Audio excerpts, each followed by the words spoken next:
네, 의사당 1번 출구 여의도의 소식을 알아보겠습니다. 오늘은 더불어민주당 박선원 의원님 함께합니다. 의원님 안녕하십니까? 네, 안녕하세요. 네, 살이 너무 많이 빠지셨어요. 예, 계속 빼고 있습니다. 근데 지금 그 빛의 혁명으로 새로운 정부가 창출됐는데 뭐 어떤 고민이 좀 있으신가요? 아니요, 고민 없고 늘. 네, 불철주야로 이제 국민을 위해서 이제 일하시는 걸로 생각을 하겠습니다. 오늘 정말 깊은 우리가 주목하고 있는 사안이 있죠. 김건희 씨 구속영장 심사가 열립니다. 오늘 심사 어떻게 보십니까? 우리 역사에 일어나서는 안 될 일이 일어난 건데요. 그 영부인이라고 하는 존재, 늘 대통령 뒤에서 이렇게 봉사활동만 하고 조용하게 내조하는 어떤 그 상이 잡혀 있잖아요. 근데 이 김건희 씨는 정말 예외적이에요. 오죽하면 김건희 씨의 남동생이라는 분이 이 정권은 5대5 정권이다. 윤석열 반, 김건희 반. 인사까지 다 5대5로 나누기로 했다. 이런 말까지 들리잖아요. 그렇기 때문에 너무 당연하게 구속영장 심사라고 하는 이런 현실에 봉착할 수밖에 없다. 본인에겐 불행일지 몰라도 우리나라에는 더 큰 불행이었죠. 그래서 이번 구속영장 심사에서 반드시 구속이 되어야 된다고 생각을 합니다. 그렇지만은 요새 변호사님 법조계에 유행하는 말 아세요? 어떤 겁니까? 옛날에는 1도 2부 3백. 그러니까 일단 도망가고 그다음 부인하고 그다음에 빽 있는 사람을 통해서 힘을 써라. 근데 김건희는 이 세 가지를 다 갖고 있었죠. 그렇죠. 도는 도주할 필요가 없는 권력에서 보호가 됐었는데 여기에 추가된 거 하나. 어떤 겁니까? 판사복이 있어야 된다. 판사복이 있어야 된다. 그러니까 죄가 있든 없든 간에 지금 판사복이 있어야 되는데 직위원의 경우를 보면은 역시 조희대를 비롯해서 판사복이 있잖아요. 그래서 사실은 뭐 이 구속 영장 심사 재판부를 존경하고 존중합니다만 마지막 일말의 불안감 그런 건 항상 있습니다. 그러시군요. 결국엔 특검이 조사 16시간 만에 구속영장을 청구했잖아요. 그렇습니다. 이게 굉장히 빠르다, 예상 외다 이런 의견도 있습니다만. 근데 이제 여기서 말하는 16시간은 김건희 씨 본인에 대한 조사를 뜻하는 거죠. 그러니까 대개는 이제 수사를 쭉 하다가 본건의 핵심 인물을 딱 소위 이제 잡아채서 꼬린시킨다 그러잖아요.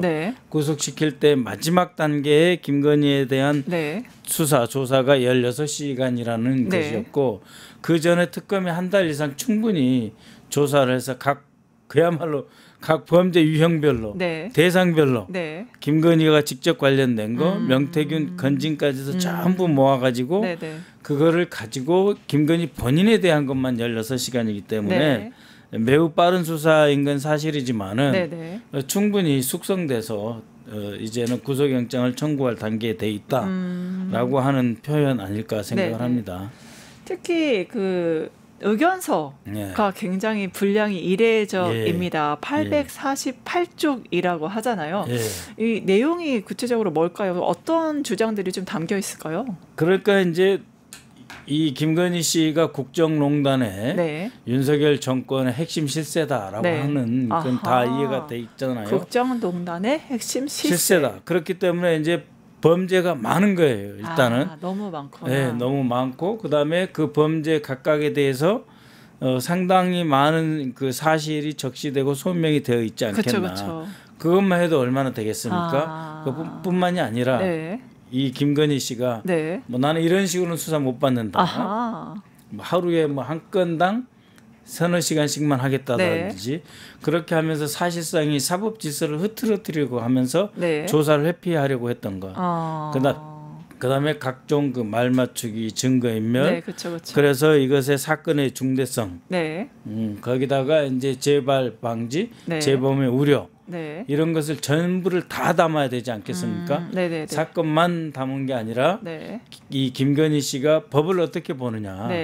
이 사법 절차에 대해서 어떻게 보고 있느냐 그런 것까지 다 담다가 보니까 이제 이렇게 어떻게 보면 자연스러운 결과로서 두터워질 수밖에 없지 않나. 네네. 네, 그렇게 생각합니다. 특히 장소적인 것도 좀 이례적인 게 있는데 지금 분량 얘기하셨고요. 특검이 김건희 구금 및 인치 장소를 윤석열이 수감 중인 서울구치소가 아닌 서울 남부구치소로 변경해달라는 신청서를 제출했거든요. 왜 그렇다고 보십니까? 그러니까 이제 이 김건희 특검에서는 벌써 윤석열을 수차례 이렇게 구인 내지는 인치하려고 했는데 실패를 했지 않습니까? 그러면서 이들이 얼마나 완강하게 법에 저항을 하고 어떤 순간에는 이런 것까지 노릴 겁니다. 윤석열 같은 경우에는 나는 조사 한 번도 안 받고 수사도 안 받았다. 그런데 나를 이렇게 구속하고 이렇게 그 법적으로 최고형을 때린다. 이런 거는 용납할 수 없다. 결국은 역사의 법정에 나는 다시 서겠다고 하는 정치의 과정이에요. 이 정치에 김건희하고 결정적으로 말 맞추기로 할 수 있는 공간이 바로 서울구치소잖아요. 그리고 이 공간에 들어가면은 구치소장이 또 두 사람의 어떤 보이지 않는 의사소통 이걸 이제 통방이라고 하거든요. 방과 방 사이에 서로 연락해서 의사소통을 하는 걸 통방. 통방을 할 수도 있고 또 이 윤석열이 또 이렇게 편지를 주는 거 이건 이제 비둘기를 날린다라고 하는데 비둘기도 날릴 수 있고 통방을 할 수도 있고 또 서울구치소는 구치소대로 너무 부담스럽고 그렇죠. 하니까 특검은 특검대로 또 서울구치소는 구치소대로 양쪽 모두 다 서울구치소가 아니길 바란 결과가 바로 남부구치소로 오늘 이제 영장을 다 이제 심사한 다음에 잠시 대기하는 장소로서 남부구치소가 아니겠나. 그러니까 뭐 관리적인 측면이라든가 여러 가지 불편함이 그렇죠. 그리고 이제 구속이 되면 또 남부구치소에서 계속 사는 거예요. 구속 이후에 그러면 또 서울구치소로 가는 게 아니고 계속해서 두 범죄자 핵심 범죄를 분리해야 될 필요성. 그렇기 때문에 남부구치소가 아니겠습니까? 그 윤석열 씨 같은 경우는 지금 독방이 있지만 왼쪽 오른쪽 방을 비워놨다고 하잖아요. 그러니까 아무래도 그러한 뭐 특혜 논란도 있지만 어떤 거를 함에 있어서 둘이 같이 둔다면 서울구치소가 부담이 가중되지 않았을까 그런 생각도 좀 들긴 하네요.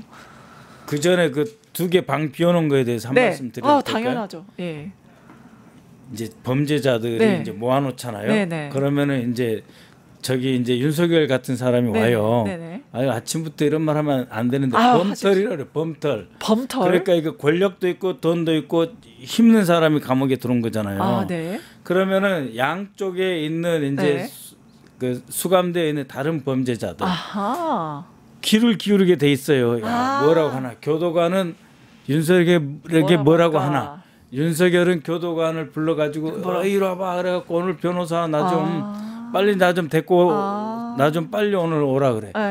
10시인데 9시까지 오라 그래요. 아니면 오늘은 힘드니까 날도 더우니까 저녁 6시가 아니고 저녁 10시까지 하라고 그래. 이런 말을 해야 되잖아요.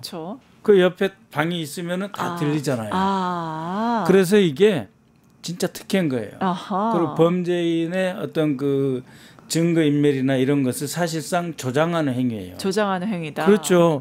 근데 제가 알기로는 우리나라 평균 교도소 구치소가 과밀이어 가지고 127%. 그러니까는 10,000명을 수용해야 된다면 12,700명 정도가 있는 거예요. 근데 서울구치소라든지 이 수도권에는 더 높습니다. 한 135% 돼요. 수용률이 굉장히 좀 높네요. 그러니까 방이 없어요. 방이 없네요. 근데 두 개를 비워놨어요. 이 두 개를 비워놓은 거는 윤석열에 대한 특혜와 범죄 은닉 등 외부와의 연락 소통을 위해서 마련해준 일종의 방음벽을 두 개를 설치해줬다. 이렇게 보시면 돼요. 그래서 이게 가볍게 볼 일이 아닙니다. 그러면 그 과거에도 전직 그 대통령에 대해서 이렇게 방 비워주고 이런 특혜들이 그런 건 없는 것으로 알고 있거든요. 그런데 이제 윤석열이 이 검찰 출신이고 하기 때문에 항상 그런 거 봤을 거 아니에요. 그쵸, 그 옆방에 누구 있냐, 누구를 통해서 연락할 수도 있다. 이런 것까지 다 관리 감시를 해야 되거든요.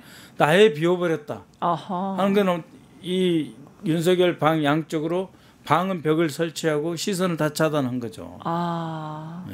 그런 특혜 문제가 계속 문제가 그렇습니다. 되고 있는 것 같습니다. 또 다시 김건희 씨 돌아와서 특검이 이제 여러 가지 구속영장 청구 사유가 여러 가지가 있잖아요. 근데 특히 증거인멸 파트에 좀 많이 중점을 두고 있는 것 같습니다.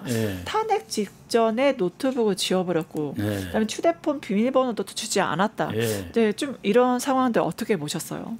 그러니까 이 사람들이 그 한 행위가 똑같아요. 김용현도 구속이 되면서 자신의 최측근한테 이 컴퓨터를 때려 부수라 그래가지고 다 때려 부수다가 손을 다쳤다. 그리고 그 이 문서를 다 세 단계 그 세절하는데 3시간 반이 걸렸다고 그러잖아요. 그런 것처럼 맨 먼저 노트북 컴퓨터 파기하고 그다음에 요새 그 뭐라더라 정보의 뭐 보고라고 하는 핸드폰을 이미 여러 번 교체를 했을 거 아닙니까? 그것마저 하나를 이제 그 특검에서 하나를 이제 압색해서 가져갔다고는 하지만 몇 개가 있었을 거 아니에요? 여러 개가 있었겠죠. 그거를 다 없애버리고 그리고 자신들의 측근이 갖고 있었던 핸드폰까지도 다 없애거나 뭐 초기화하거나 이런 것들 다 했잖아요. 그러니까 이 김건희 입장에서는 이렇게 생각할 거예요. 지난 몇 년 동안 내가 얼마나 준비를 해왔던가. 증거는 없어. 아무것도 없을 거야. 그래서 마지막으로 본인이 갖고 있는 핸드폰 뭐 노트북 다 이제 없앴단 말입니다. 그러니까 이제 나는 자신 있어. 끝까지 나 이걸로 버틸 거야. 몸도 아프다고 할 거야. 또 성실하게 이 검찰에 지난번에 조사도 받았잖아. 그러니까 나는 구속 안 될 수 있어. 그렇게 주장할 거예요. 그러면서 증거는 싹 없앴으니까 뭐 증거 인멸할 거 없습니다. 이미 증거 다 없애버렸으니까 그렇게 나올 것 같아요. 네.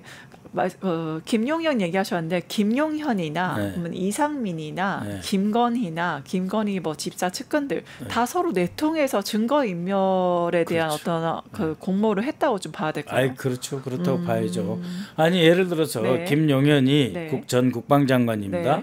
구속되어 있는 상태에서 곽종근 특전사령관이 양심선언을 하려고 하니까 어땠습니까? 자신이 변호사 대주겠다. 맞습니다. 네, 그렇죠. 그 두 사람의 피의자를 맞게 한 변호사가 맞게 한다는 거 뭡니까? 그런 것처럼 말 맞추기 증거인멸은 기본으로 갖고 있는 거예요. 감시의 용도로도 변호사를 붙여주겠다. 그렇죠. 그런 것도 있고. 그러니까는 이상민뿐만이 아니라 이 그 또 박성재 법무장관이랑 다 이 사람들은 심지어 최상목까지 서울법대 출신이잖아요. 윤석열까지. 이 사람들 정말 이 법을 어떻게 활용해서 악용해서 빠져나가고 증거를 인멸하고 법의 구멍을 잘 아는 최고의 사람들. 전문가들이라고 보면 됩니다. 법 기술자들이니까요. 그러면 그 사람들뿐만 아니라 김건희의 문고리 3인방도 있죠. 그래서 특검 수사 전후로서 휴대전화를 초기화한 정황까지 드러났거든요. 그렇죠. 초기화 당연히 제일 먼저 했을 게 초기화할 겁니다. 초기화했다가 이제 버려야 되는데 버리면 뭐라고 할 것 같으니까 사실상 깡통 아무것도 안 들었습니다. 줘가지고 일종의 이제 골탕을 먹이려고 하는데 초기화는 잘해야 됩니다. 초기화는 여러 가지 이론이 있습니다. 15번 이상 초기화를 해야 된다는 말도 있고 15번 6번 이상 초기화를 해야 된다는 말도 있고 여러 가지 설이 있는데 이분이 초기화를 몇 번 했는지 모르겠어요. 뭐 특검 조사에서 김건희 씨는 뭐 출석은 했습니다. 물론 윤석열처럼 진술 거부권을 행사하지 않았는데 계속 거짓말을 하거나 부인을 했다고 하잖아요. 그건 좀 어떻게 보셨어요? 그러니까 이제 기본적으로 기억 안 난다. 그렇죠. 모른다. 내가 한 일이 아닙니다. 그다음에 그런 적 없습니다. 그렇게 계속 해가지고 모르쇠로 일관하는 건 아주 당연한 거죠. 그러니까 제가 맨 처음에 말했던 1도 2부 도망가다가 잡히면은 부인한다. 끝까지 부인하는 거고 그런 속에서 이제 뭐 특검이라든가 외부 인맥을 통해서 또 다시 이제 영향력을 행사하는 그런 기본 전략을 다 쓰고 있는 거죠. 검찰에 대해서 특검이 됐든 일반 검찰이 됐든 기본 전략은 부인하고 모르쇠로 일관하고 기억 안 나고 증거 인멸하고 말 맞추고 기본적으로 그렇게 반복할 겁니다. 네, 그 선물권으로 좀 얘기를 해볼 텐데요. 서희건설 얘기도 나오고요. 통일부 얘기도 나옵니다. 목걸이 명품 참 김건희 명품 참 좋아하는 것 같아요. 저 어떻게 보셨어요? 아니 그러니까 이 명품을 왜 좋아하냐면요. 네. 하나는 권력의 상징인. 명품이 권력의 상징이에요? 그렇죠. 나 이 정도를 이제 치장하고 다닐 수 있는 권력의 상징. 뭐 다이아라든지 뭐 시계라든지. 나 능력 있다. 네. 근데요. 냉정하게 생각을 하면 네. 대통령 영부인이 뭐 그런 게 필요하겠어요. 그렇죠. 네? 맞습니다. 그러니까 뭔가 스스로 그 만족하지 못하는 네. 스스로 느끼는 어떤 그 컴플렉스 컴플렉스. 같은 게 있는 거예요. 김건희는 어떤 컴플렉스가 있나요? 이제 허언증을 리플리 증후군이라고 계속 거짓말을 하면서 자신을 포장을 하면서 사실 나도 대단한 사람이야. 나도 당신들한테 밀리지 않아. 뭐 교수가 됐든 뭐 변호사가 됐든 전문가가 됐든 경력이 됐든 밀리지 않아. 누가 봐도 당신 아니야 이러거든요. 아니면서 계속 당신의 젊은 시절까지 의심을 받고 있으니까 그것을 이렇게 포장하는 하나의 장치로서 다이아로서의 권력, 그 다음에 어떤 그 진주 목걸이 같은 그 뭐 아펠인가 뭔가 하는 그런 걸 통해서 나를 공격하지 마세요. 나도 약하고 연약한 여성이에요. 라든지 이런 식의 것들로 이제 일종의 장치라고 보시면 돼요. 그럼 아무것도 아니다. 그 발언도 결국에는 그런 일종의 장치죠. 시계가 사실 무슨 의미가 있어요? 요새 시계 차고 다니는 분들, 시계업 하시는 분들 죄송하지만 그렇게 많지 않잖아요. 많지 않죠. 그런 게 왜 필요하겠어요? 대통령 부인인데. 그럼에도 불구하고 끝없는 어떤 욕망과 갈증, 자신에 대한 어떤 컴플렉스를 보호하고 자기를 지키고 보호하고 나는 이렇게 권력이 있으니까 따라주세요. 그다음에 앞으로 나를 만날 사람들은 이런 것들을 계속 제공해 주세요까지. 그러니까는 이런 분들이 영부인이었다는 게 참 슬픈 일입니다. 대한민국의 또 하나의 비극이 아닐 수 없는데. 그렇습니다. 그 포토존에 서서 나는 아무것도 아닌 사람이다. 이거를 영장에 대비한 어떤 프레임으로 이제 보시는 분들도 있는 것 같죠.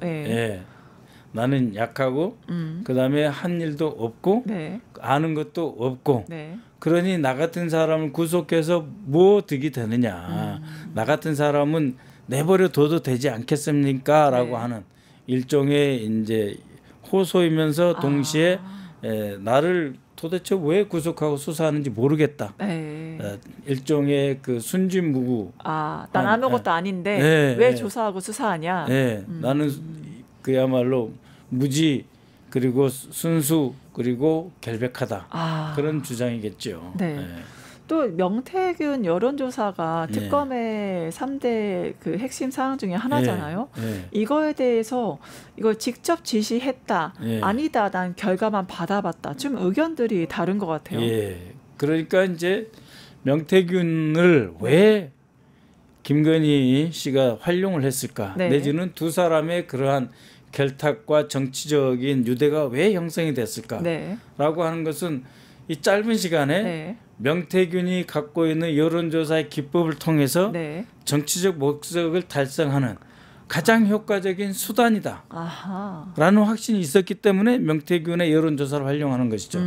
이것만 가지고 있으면 당내 경선은 물론이고 그때 이재명 후보하고 경쟁 이런 과정에서 얼마든지 이걸 가지고 여론 조작을 할 수 있다. 그건 이제 스핀이라고 그러거든요. 한 방향으로 돌리는 거 이걸 스핀이라고 그래요. 그래서 이 스핀 닥터를 여론 조사에서 가장 유능한 사람으로 보는 거예요. 이제 우리는 프레임만 알고 있잖아요. 이 프레임 하나의 틀로 규정해서 박제시켜서 모으는 거고 그게 아니라 역동적으로 내가 원하는 방향으로 쭉 끌고 가는 것을 스핀이라고 그러는데 이 스핀을 먹일 수 있는 가장 큰 소재가 뭐냐 여론조사예요.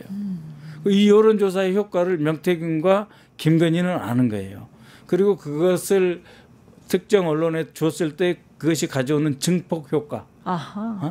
이거 하나가 가져다주는 증폭 효과를 아는 거예요. 그래서 여론조사를 계속 활용하는 겁니다. 그렇기 때문에 이것은 돈보다도 더 엄청난 무기. 그 효과를 알고 있기 때문에 이것은 돈으로 따질 수 없는 혜택과 어떤 그 성과를 거둔 것이다. 그러니까 이거는 당연히 뇌물죄 이상이죠. 네. 그러면 이렇게 주장할 수도 있을 것 같아요. 왜냐하면 이건 그냥 관행이다. 정치권이라면 누구다 하는 거다. 네. 그럼 민주당에서는 관행은 이렇게 안 하죠. 이렇게 안 합니까? 왜냐하면은 이 뭐라 그러죠? 그 안심번호 따고 네. 해가지고 안심번호 따서 공표하고 이런 요소하는데 2주 이상 여론조사하는데 시간이 걸리고 그렇잖아요. 그다음에 중앙선거관리위원회에 신고해야 되고 중앙선거관리에 신고해서 여차하면 문제가 생기면 조사도 받잖아요. 명태균은 조사도 당했던 사람이에요. 그리고 어쩔 때는 여론조사도 안 하고 숫자를 조작해버린다는 거 아닙니까? 그거는 명태균 씨가 같이 일하던 김혜경 씨를 통해서 이미 확증된 거잖아요. 그러니까 이건 여론조사라는 말만 이용을 한 거지 정치 공작이고 여론 조작, 흑색 선전이나 똑같은 거예요. 그건 중죄로 다스려야 된다고 봅니다. 그러한 결탁을 통해서 이 사람은 명태균은 권력하고 가까워지고 권력하고 가까워진 만큼 자신의 여론조사 회사가 유명해져서 또 여러 군데 또 이 다음 여론조사를 위한 수익 창출하고 연결이 되잖아요. 그리고 그것이 김건희가 줄 수 있는 보상이기도 하고. 네. 그래서 이거는 정치 조작, 여론 조작, 흑색 선전일 뿐만 아니라 영업 활동이다. 그렇게 둘을 묶어서 봐야 된다고 봅니다. 네. 그럼에도 불구하고 명태균이 폭로를 했음에도 불구하고 네. 건진 법사와 명태균에게 고마운 사람이다. 네. 김건희가 이렇게 말했어요. 이것도 당연히 그래야죠. 왜 어떻게? 아니 공범을 보호해야죠. 공범 중에 내가 주범이잖아요. 지금 네, 네. 김건희가 주범이고 네. 건진이나 명태균은 종범, 네. 주범이 아닌 그 밑에 있는 하범, 종범인 관계인데 네. 만약에 이 종범이 아예 증인이라든지 뭐 피의자가 아니고 참고인으로 떨어질 수 있다면 네. 이 사람들은 더 불리한 진술을 할 수도 있겠죠. 네. 더 있는 그대로 다 까발릴 수도 있겠죠. 네. 그렇지 않아요? 네네. 그러니까 그러지 말아달라라고 하는 거죠. 네가 나를 까발리면 나도 같이 죽는다. 지금은 주범 대 종범이지만 네. 우리가 하나면은 공동 정범이지 않냐. 그러니까 서로 살자라고 하는 신호죠. 네. 서로 살자라는 신호입니다. 그렇습니다. 네. 네. 또 민주당 정치검찰 조작기소 대응 TF는요. 예. 쌍방울 김성태 보석 석방에 김건희가 연루됐다 의혹을 제기한 바 있습니다. 예. 관련 영상 먼저 보고 오시죠. 예. 김성태 전 쌍방울 그룹 회장이 보석 석방을 위해서 김건희 인맥을 동원하여 판사 등을 상대로 로비를 펼쳤다는 보도와 녹취록이 나왔습니다. 그에 따르면 로비를 위해서 김건희 측근으로 알려진 무속인에게 20억 원이 건네진 흔적도 확인되었다고 합니다. 이것이 제보문의 사본입니다. 대가는 무엇으로 하나? 20억 5만 원권으로 하라. 한남동 김건희 여사 통화해서 김윤희 여사가 움직일 수 있도록 한다. 김윤희 여사는 평창동에 사는 무속인으로 알려져 있습니다. 또 새로운 이름이 나왔습니다. 네. 평창동 무속인 김윤희. 예. 어떤 사람인가요? 그러니까 김윤희 씨는 김건희 씨와 이제 매우 밀접하면서 간혹 이 김건희 씨가 이 경호처를 깜짝깜짝 놀라게 한다고 그러잖아요. 어떤 일도? 그거 뭐냐면 밤 11시에 어디론가 간다는 거예요. 가면 평창동을 간다는 겁니다. 그리고 이게 뭐라고 시작되는 네. 법당 내지 신당도 있고요. 네. 이제 그런 쪽인데 두 사람이 워낙 가까우니까 이 김윤희 씨를 통해서 김건희한테 로비를 하면 먹힌다라고 하는 것을 김성태가 알아낸 거죠. 매우 중요한 정보죠. 그러니까는 자신의 구속이 이제 보석 인재인 받아놓은 상태에서 다시 검찰이 영장을 청구해서도 안 되고 혹시 영장이 청구된다면 신모 부장판사가 그것을 받아들여 버려도 안 되잖아요. 근데 신모 부장판사한테 직접 접근하려고 그러니까 그동안 안 통했던 거예요. 그쵸. 그러니까 이 신모 부장판사한테 직접 통할 수 있는 루트를 찾아라 해서 찾은 거죠. 결국은 김건희인데 김건희가 신모 부장판사한테 하든 조희대 대법원장한테 하든 결국 김건희로 가는 통로가 뭐냐 해서 찾은 게 바로 이 김윤희죠. 아하. 그런데 이제 김윤희 씨한테 김성태가 직접 로비하기 전 단계로 조모 회장이라고 KH그룹의 조모 씨가 김윤희한테 찾아가서 무릎을 꿇고 제발 내 동생 살려주십시오 하고 눈물을 흘리면서 호소를 하니까 김성태하고 김윤희하고 면담이 된 거예요. 아하. 면담의 조건으로 5만 원권 20억 원을 준비하라 돼 있는 건데 이것은 제가 일방적으로 주장하는 것이 아니고 제가 6장짜리의 제보문을 받았어요. 네. 그 6장짜리 제보문의 제3보 세 번째 페이지에 들어있는 제보문에 들어있는 내용을 그대로 공개를 한 겁니다. 그 제보문은 그러면 익명으로 그 의원님께 제보가 된 거고 그다음에 전체 제보문 좀 소개를 해주시면 좋을 것 같아요. 제보에 1부터 6까지 있는데 여러 가지가 있습니다. 그런데 이제 주가 조작에 관한 내용은 이제 2페이지짜리가 있고요. 또 하나는 이제 그 엄모 씨라고 김성태를 위해서 국회 국정감사에 나와가지고 위증을 한 사람이 있어요. 위증한 사람이 내가 위증을 했고 그때 반응이 뭐였고 나는 이로써 뭐를 달성했고 뭐 이런 위증한 다음에 술집 가서 한 이야기 그것도 들어있고요. 네, 그렇습니다. 그 중에 하나가 바로 이 김성태가 김윤희를 통해서 김건희를 움직이게 했다. 김건희를 움직이게 했더니 되더라 라고 하는 제보문입니다. 결국엔 김성태 보석 석방에도 등장한 이름이 이제 김건희라고 할 텐데 거기에 김건희가 등장할 줄 누가 알았겠습니까? 그래서 저 제보문 등 가지고 이거를 좀 특검에서 수사해 주십시오 하고 지금 수사를 의뢰한 상태고 또 하나는 공수처에다가 이러이러한 연관성에 대해서 검찰과 이런 재판부에 대해서 수사를 할 수 있으면 해 주시오 하고 지금 공수처에도 이 수사 의뢰가 돼 있는 것으로 제가 알고 있습니다. 네, 결국엔 김건희 측근 무소부인의 20억을 건네고 그다음에 김성태 석방에 개입했다. 그런 의혹들이 있다는 거죠. 그렇죠. 근데 이제 김성태 석방 뒤에 뭐가 있느냐, 왜 김건희가 나서느냐, 그거는 결국 이재명 죽이기죠. 이재명 김성태를 석방시켜주기 위해서 김건희가 왜 나서겠어요? 근데 김성태가 석방이 되면 이화영 사건이니 뭐 이재명 뭐니 해가지고 방북이니 어떻게 해가지고 유리한 진술을 계속 끌어내가지고 김성태를 자기 편으로 만들어서 그것을 통해서 이재명을 확실하게 보낼 수 있다라고 하는, 그러니까 김성태의 석방과 이재명에 대한 법적 탄압은 한 덩어리로 보셔야 돼요. 그러니까 나서는 거죠. 돈 20억만 갖고 나섰겠습니까? 김성태 석방과 이재명 탄압은 같은 거죠.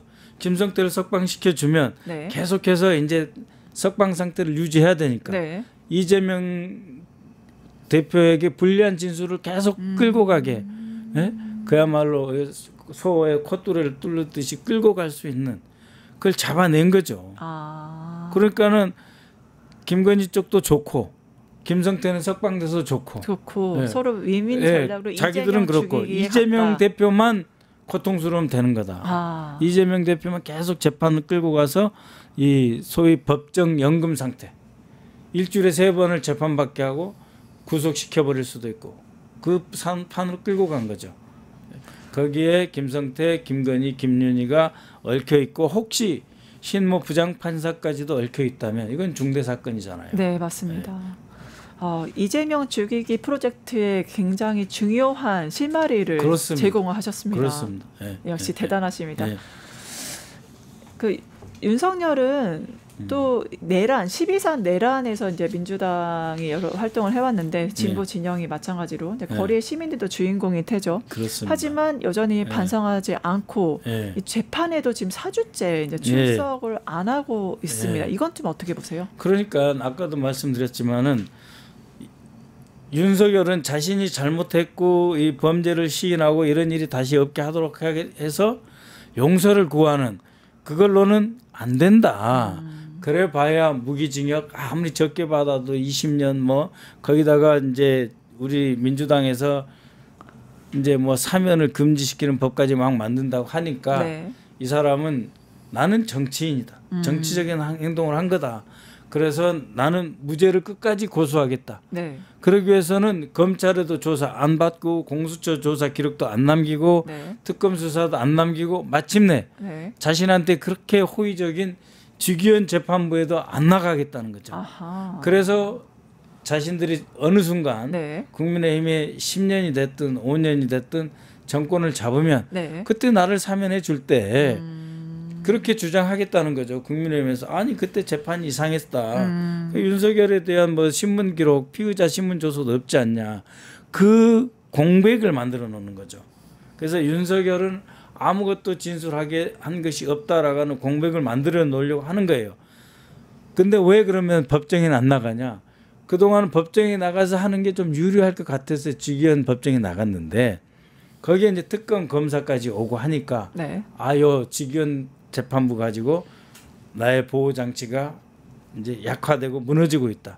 그래서 아예 그냥 다 드러내자 네. 한 것이 바로 재판에 안 나가는 거예요. 아 그런 네. 이유로 지금 출석 네. 안 하고 있군요. 네. 네. 그것뿐만이 아닙니다. 또 뭐 건강 악화를 호소를 하고 있으면서도 네. 뭐 서울구치소 입장이 네. 강제로 인치는 좀 어렵다 이런 네. 걸 밝혔거든요. 이게 네. 어떻게 보세요? 맞는 말인가요? 이 건강 악화설은 근거 없습니다. 이 윤석열이 건강이 안 좋다면은 서울구치소 안에 네. 환자들이 있어요. 환자들만 모아놓은 그 병동 그 감옥이 있습니다. 그걸 병사라고 그래요. 네. 그러니까는 병이 있으면 병사로 보내야죠. 네. 없잖아요. 네. 그래서 그 구치소의 의사도 건강 상태에서 뭐 조사 못 받을 만큼 아니다 이런 거잖아요. 네네. 그러니까 이 사람이 갖고 있었던 뭐 혈압약 같은 거 정도 네. 계속 복용하면 되는 거예요. 그런데 이 사람은 결국은 특검이 이제 내란 특검도 있고 네. 그다음에 이제 최상병 특검도 네. 있고 이 민중기의 그 김건희 특검까지 있잖아요. 네. 한 번 나가면 새 특검 다 나가야 되고 한 번 나가면 새 재판 다 나가야 되고 그것을 안 하는 유일한 방법은 아예 한 군데도 안 나가는 거다. 불출석하는 거다. 네, 불출석하는 거다. 그래서 지금 이제 이 스스로를 구치소 안에서 감금하는 감금 투쟁을 하고 있는 거예요. 자기 자신을 감금시키고 있어요. 나 여기서 못 나가겠다. 못 나가겠다. 네, 이거 불법입니다. 네? 아니 우리나라 재소자 범죄인 중에서 네. 검찰에 불리는데 안 나간 사람 있어요? 없죠. 네? 일반 사람이라면 안 되는 거예요. 네. 근데 이 사람들은 무슨 인권 문제, 건강 문제 전혀 아닙니다. 이거는 검찰과 이쪽에서 다 짜고 지금 이 정권 곳곳에 네. 여전히 내란 세력, 윤석열 세력이 그대로 살아 있어요. 그러니까 라인이 아직도 곳곳에 다 살아 있습니다. 네. 그러니까는 뭐 교정국장이라든지 법무부에 검찰국장을 교체를 해야 돼요. 맞네요. 네? 맞습니다. 그렇지 않고서는 지시를 해도 이행을 안 하는 거예요. 구치소장한테. 네. 법무장관이 직접 서울구치소장한테 전화하면 또 무슨 직권남용이다 할 거 아니에요. 그렇죠. 그렇게 시간이 걸리고 그 틈을 노리는 거죠. 그렇지만 이 사람은 건강상에도 문제가 없고 법률상 조사를 받아야 될 의무가 있는 범죄자입니다. 지금. 다 뭉개고 있는 거예요. 네. 네. 법 앞에 평등하다는 원칙이 어디 갔는지 지금 모르겠습니다. 그리고 자신들의 지지자들만을 대상으로 해서 지금 동정 여론을 만들고 정치범으로 자신이 탈각하는 거죠. 내란 중재범이 아니라 나는 정치범이다. 정치범이다. 네, 그래서 이게 색깔을 바꿔나가는 겁니다. 하나의 전략이군요. 그렇습니다. 네, 여기에 넘어가면 절대 안 되는 네. 거죠. 네. 민주당은 어제 서울구치소를 찾았습니다. 네. 서울구치소 자체 특혜 여부 조사에 좀 나섰다고 하잖아요. 네. 내용 좀 소개해 주시죠. 예, 이게 이제 김건희 특검 네. 관련이기 때문에 사실 저는 이제 내란 특검 대응 특위의 네. 이제 간사인데 어제 저는 여기에는 김건희 특검 대응 TF 분들이 네. 이제 의원님들이 가셨는데 결국은 이 구치소장이 끝까지 버티는 거고. 네. 지금 논란이 되고 있는 CCTV. 네. 그러니까 인치하려고 했을 때 CCTV를 마치 그 윤석열이 엄청난 그 인권 탄압을 받은 것처럼 윤석열의 변호사들이 이야기를 하잖아요. 그래서 그러면은 다 내놔라. 응? 과연 무슨 일이 있었는지 다 보여라 할 때 거부를 한 거예요. 제가 보기에는 그냥 구치소 문 앞에 가서 그러니까 윤석열 방 앞에 가서 나오세요 말로 안 하고 좀 있어 못 나가 좀 기다리게 하고 그런 거밖에 없어요. 만약에 물리력을 동원했다든지 이랬으면 왜 안 했겠어요.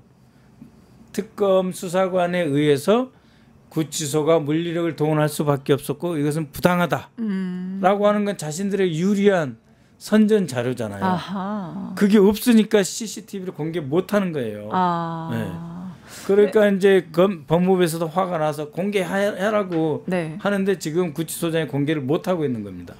네, 이상한 게 서울 구치소장은 공개를 못하고 있잖아요. 근데 오히려 윤석열 측은 CCTV 공개해라 이렇게 나오거든요. 그거는 그냥 정치 선동인 거예요.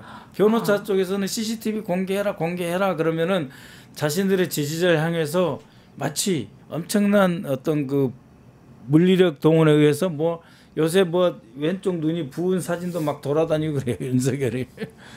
뽀샵인지 그렇죠. AI로 해가지고. 네. 그래서 윤석열이가 부당하게 폭력을 당한 것처럼 아하. 계속해서 변호사들은 선전을 하고 있고 네. 구치소에서는 네. 오히려 특검 수사관들이 제대로 접근조차 못하게 한 그 영상이 네. 드러나면 이 구치소장 모가지 잘라야 되는 거죠. 네. 그러니까 못 하는 거예요.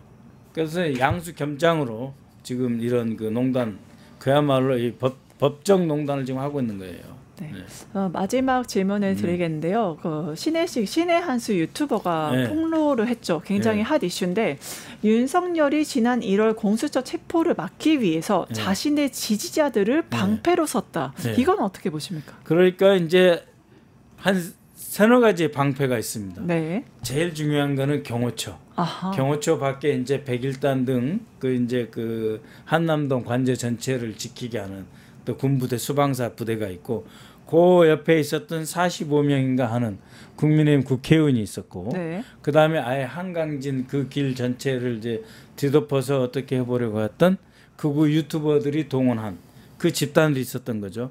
그러니까 이 그 한남동의 이 관제가 뚫리기 전에 정치적으로 국회의원들이 방파제 역할을 했고 그 앞에 우리가 동원됐다. 아하. 근데 저는 궁금한 게 뭐냐면 네네네. 이 사람이 이제 와서 왜 이것을 공개를 할까? 네네. 혹시 비용 지불이 다 이루어지지 않아서 역시 돈 문제가 그렇죠. 모든 불화의 근원인 것 같습니다. 그렇죠. 네. 왜냐하면은 이 유튜버들도 다 살아야 되는데 네. 이제 없잖아요. 이 사건을 계속해서 의뢰해 줄 사람이 네. 전광훈도 끊겼고 다 끊겼잖아요. 네? 그러니까 명태균도 결국은 여론조사해서 나 서울 갔다 올게 하고 김건희 만나러 가잖아요. 똑같은 거죠. 돈줄이 끊겨서 이런 거다. 이제 받아야죠 이제. 네. 이제 청구서가 날아오고. 네, 잔금 회수를 해야 되는데 일은 했는데 네. 못 받은 거죠. 네. 네. 그러면은 윤석열이 아니고 누구라도 내라. 난 돈 받아야겠다. 네. 꼭 윤석열이한테 안 받아도 되고 김건희가 아니어도 되니까 누구라도 나 돈을 줘라. 안 그러면 또 할 이야기가 있다. 그런 거죠. 네. 의사당 1번 출구 지금까지 더불어민주당 박선원 의원님과 함께했습니다. 오늘 나와주신 의원님 감사합니다. 네, 고맙습니다.